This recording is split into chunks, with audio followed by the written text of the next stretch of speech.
Welcome back to the channel. Today we're going to be talking about Node.js. You can download it from nodejs.org. Basically, it's just JavaScript on the server. So basically, throughout the installation, we're just going to use the default settings. You can choose which download you want to use for your system. You can choose either the LTS or the current version.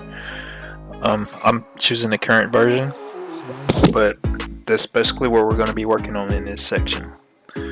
So let's go ahead and do that. Once we have it done,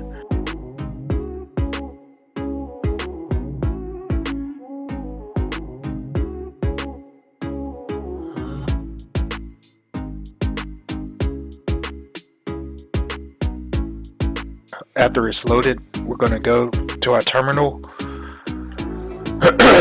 which is the Node.js command prompt terminal, and type in a few commands.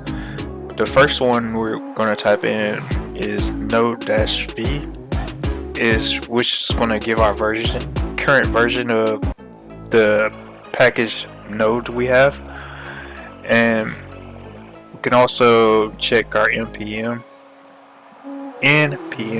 version too by using the -v after npm. Okay, so if we actually want to deploy our programs to a server, we can use Mongo or DB Atlas and use Heroku as a host. And MongoDB is basically just a database, and these are basically the symptoms we're going to go through this process.